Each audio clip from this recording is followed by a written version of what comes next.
I actually have a favorite memory that's happening right now. Romemu used to, before we were here in this church, we were literally across the street in the Grosvenor house. On the second floor, there was a gym there, and there still is. And you can walk by, there are these huge bay windows, huge glass windows. And I think it was the coincidence also of Good Friday and Purim second day. It was 2007 maybe. And we had the same thing where we davened together with them. It was like outside. Remember that? Really amazing. So every year, on this Shabbat, it's the Shabbat of my Bar Mitzvah Parsha. Every single year I get to do a tikkun. Tikkun is I get to fix something that should have happened then but didn't. You see, I was a rabbi from a very early age. Notwithstanding the dispute in my family as to whether I gave my first sermon when I was 3 or 8.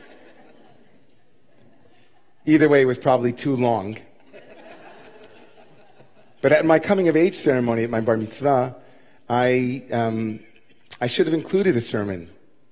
But I have a twin brother, and it would have been way too long for the two of us to have given sermons. And so you're looking at a really long soup to nuts service, which we did, but we didn't really, either one of us, give a sermon. We didn't give a Dvar. We didn't offer weekly wisdom from our Parsha. So I've made it up, I think, over the last 8 to 10 years here at Romemu, without a doubt. But every week on this Parsha, I get a chance to do some tikkun, to fix that mistake, that missed bar mitzvah sermon, filling in retrospectively what I might have said or what I may have needed to hear myself, yeah? So I'm thinking a lot this week about the power of passion and how powerful a role passion plays in our lives, in our hearts, in our communities, and in our world. I remember as a kid that I was a super, super intense young man. But then again, so were my parents. I learned about passion from my dad. My dad taught me about passion. My dad was and is, should live and be well, a very devoted man. If my dad loves you, get ready. My father is passionate about family, and he is extreme about family. I remember being in summer camp one year, in a camp that was about 2.5 hours outside of the city, and I was dating someone, and it was her birthday, and I called my father to tell him how things were going, and I said, my girlfriend really loves Smurfs. So my father said, what's that? I said, Dad, it's these little blue things, whatever. But I've been looking all around in this neighborhood up here, and I can't find any Smurfs, whatever. And I mentioned it parenthetically. And the next morning, 7:30 in the morning, I get a knock on the door, and I have to come to the headquarters because my dad is standing there with a Smurf set. No, Amazon drones, nothing, none of that stuff. There's my dad with these blue figurines, that... said, Dad, what are you doing here? He said, I left New York at 5 in the morning, got here at 7:30. That was my plan. And now I'm leaving. Goodbye. He walked out the door. And he made it back for his 10 o'clock phone call. That's passion. It's devotion. It's desire, and it is ultimately love, and maybe a little bit meshuggah. Passion is a word that's very alive this week, right? For Jews, having just celebrated yesterday Purim, and then today being Shushan Purim, which is the kind of after party of Purim, or a Purim doggy bag, or a Purim extra day. It's a unique quality of a festive, raucous holiday that you get an extra. Kind of this carnival-esque holiday that spills over. Its passion is so intense that the overflow. We drink more than we should. We party more than we should. We have more days than we should. It's a sanctioned overflow. Passion that has run amok. Passion on steroids. Passion that obliterates boundaries and inhibitions. It overturns conventions and controls. It pushes beyond limits and structures to create something new. Kimu v'kiblu. Purim is all about passion. Passion of a king for pleasure. It's a passion for political gain and power. It's passion and poison of hate and envy and jealousy. Passion is everywhere in the Megillah.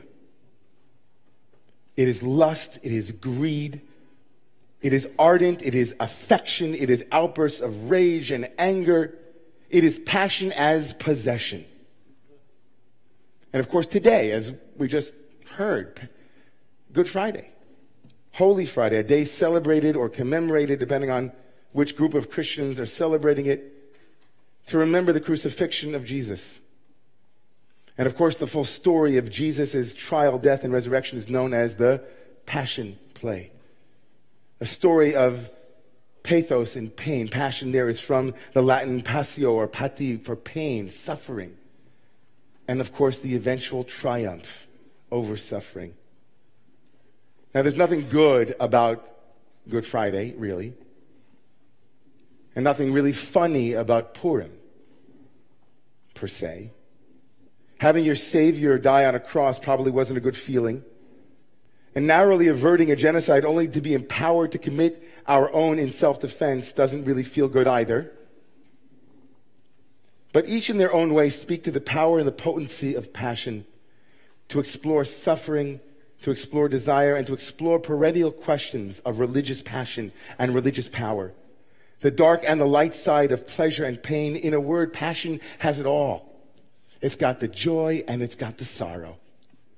It's got the elevation and the degradation. It's all there. And of course, given that passion is such an important category in religious thinking, everyone, we know that there's something true that must transcend all of the different flavors in the Baskin-Robbins of Jewish life. Some religious truths, they don't stand the test of time. Some truths are like obnoxious drivers who take up too much space. They die from overreach. They cross lanes when they shouldn't. They assert assertions that don't hold because they were never really the province of religious truth. The great scientist Stephen Jay Gould once said that each area of knowledge is a magisterium, and that science and religion are two distinct magisteriums. Each had their own worldview, and each had their own empirical evidence, and each one should remain there. So let's look at some truths that emerge from the passion of Purim and the passion of Good Friday. An eternal truth that can burn through important but secondary surface structures. This weekly wisdom tomorrow, my parsha. I forgot to say, I'm sorry. Shalom. Thank you for coming to my bar mitzvah.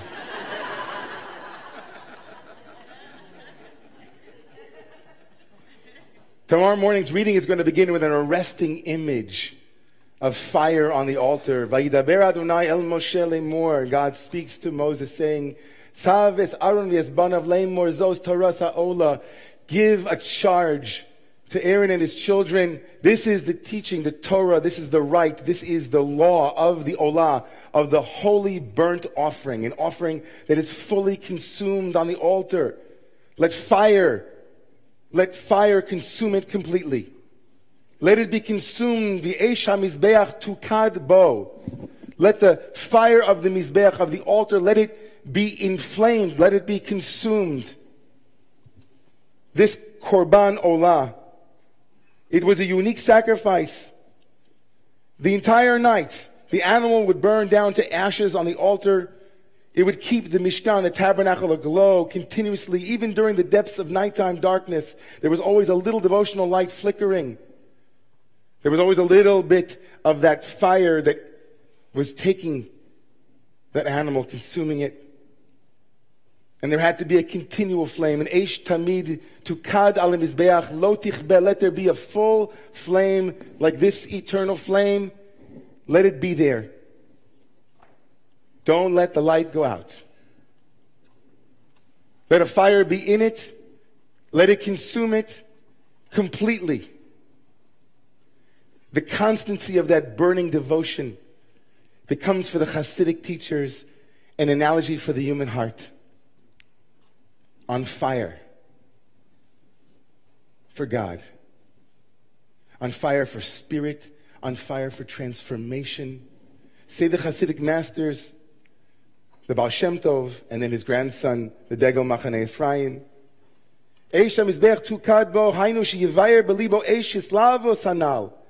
Let the fire be burning on the altar. The altar is the heart, and let a fire be burning in your heart that allows you to commit completely, to give all of yourself, to be lit.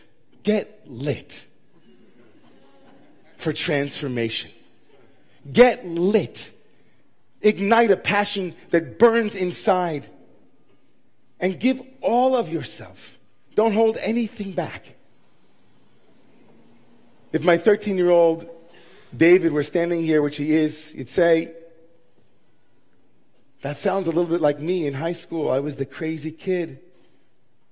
Whatever I did, I threw myself into completely. I was the one most likely to become from, to flip out. If I went to an NCSY or religious Shabbaton, I would come back and I would be shuckling. Anybody here ever called intense? Anybody ever here called too intense? Wow, those who are too intense, they're too on fire.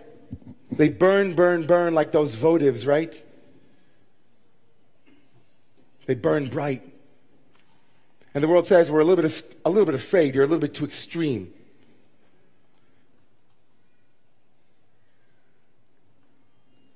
In a week in which we saw the ugly, shameful shadow flames of extremism. In a week in which we saw the ugly, painful, distorted passion for power and politics. In months in which we are full-blown, it's up in our face. The intensity and the absolute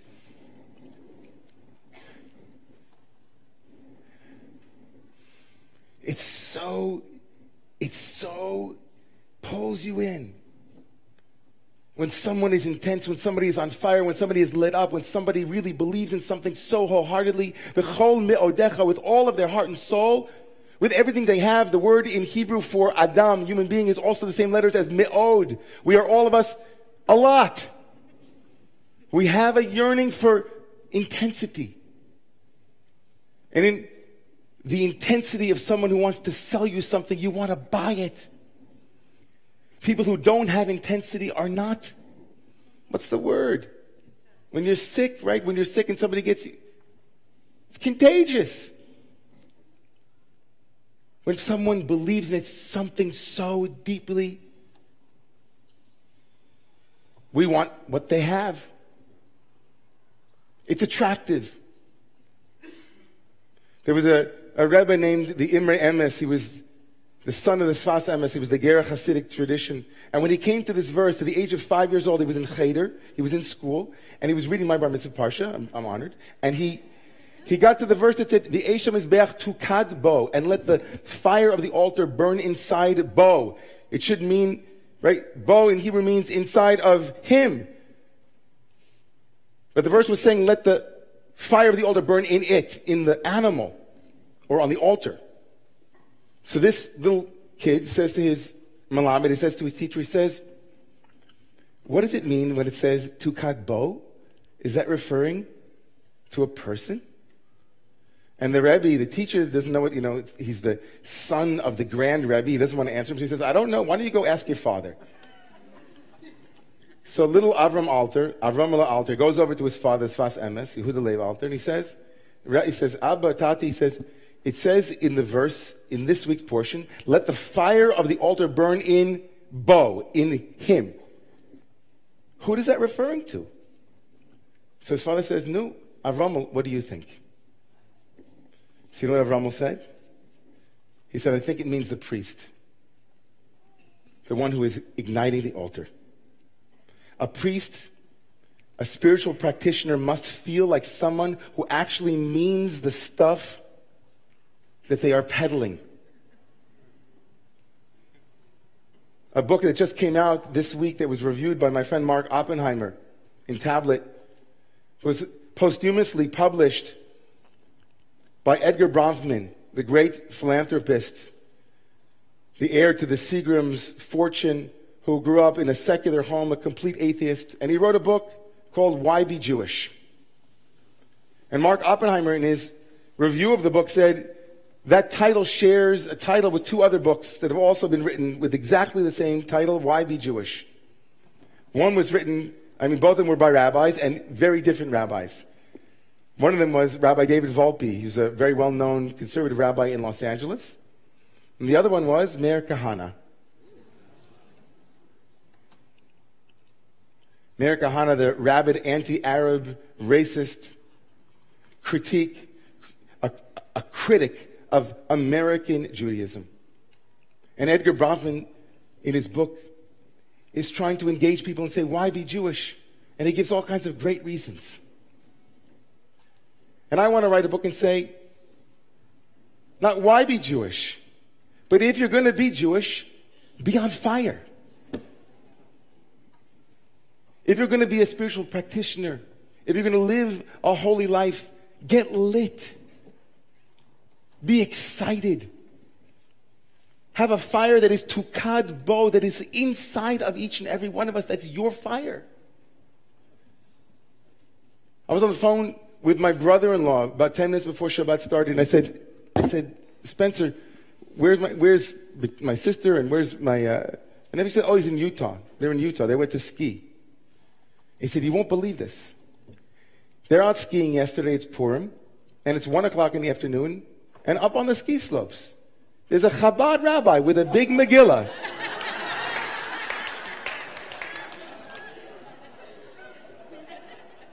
Chabad rabbi with a big Megillah on the ski slopes in Park City, Utah. Unbelievable. Religious passion is, in a liberal idiom, is passion for transformation. Passion to evolve as a loving human being. And passionate Jewish engagement means that we expect Judaism, along with all of the other religious traditions, to be vehicles for the evolution of our species. That each and every religious tradition is a vehicle for the evolution of our species. We are chalishing in our culture. We are yearning. We are desirous of passionate spiritual engagement. But you ask me, wait a second. We just celebrated Purim. And Purim is a holiday of cynicism and skepticism to a degree. We poke fun at religious traditions. It doesn't take itself too seriously.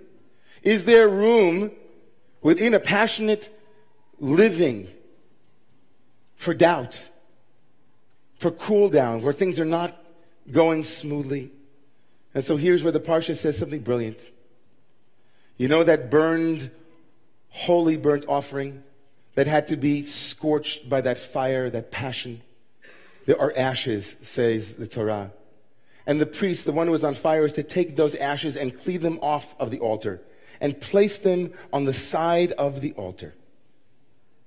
My friend, Dr. Aaron Leib Smokler, writes, this pious act of Trumat Hadeshin, of lifting and shoveling the detritus of fiery consumption, reminds us that light does not and need not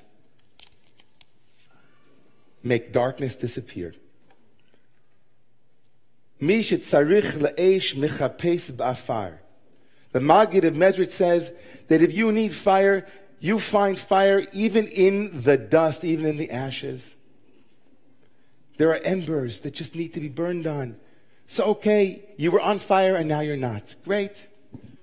You place that little canister of ashes right next to the altar. And there's fire in those ashes. Mi shetzarich la'esh yichapes ba'afar. If the fire is not burning in me, if I'm going through a tough period, If I'm feeling that my life is slightly less than passionate, look in the place where stuff that we've thrown out, stuff that's burned up, stuff that's no longer there, but stay with it. That's Good Friday. Good Friday is the universal spiritual truth expressed through Christianity that on Good Friday, Jesus was crucified, and on Easter Sunday, from the embers and from the ashes of that destruction, something arose.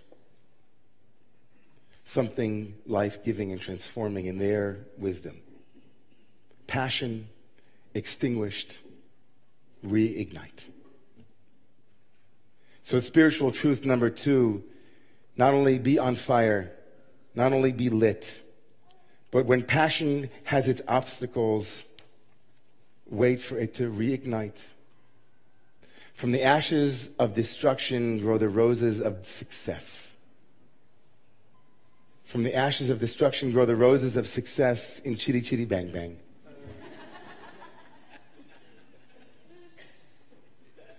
So I'll close with one last story.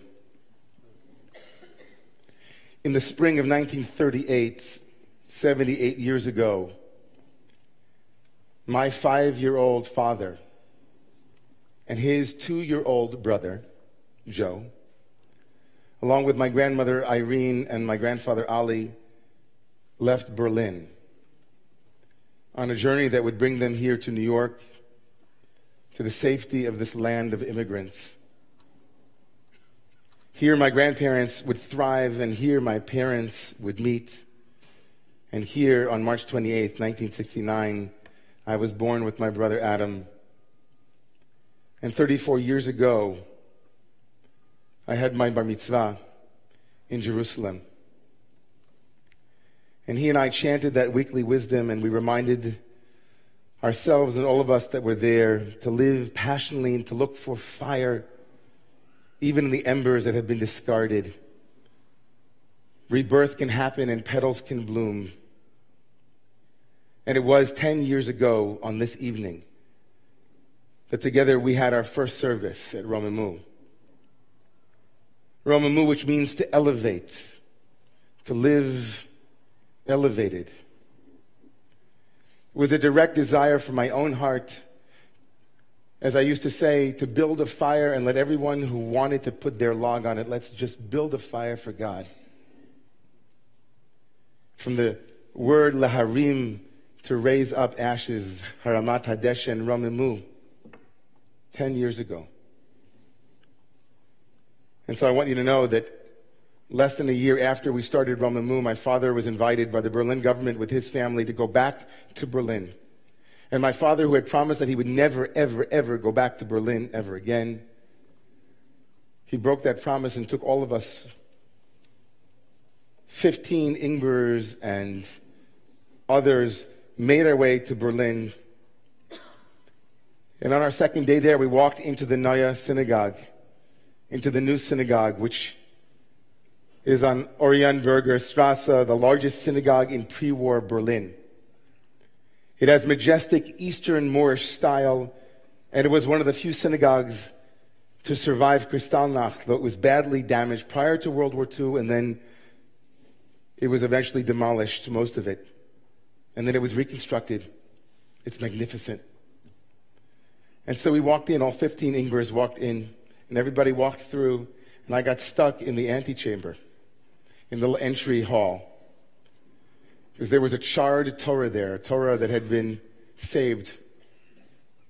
And the Torah was open. And I looked in.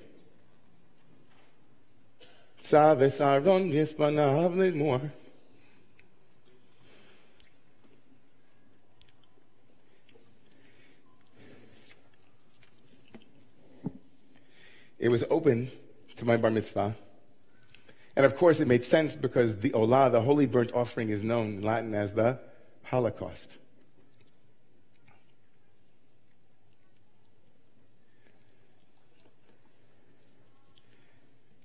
I leave for Berlin on Sunday, April 3rd. At a time where even last night here in the shul, I heard people saying things like there isn't a God.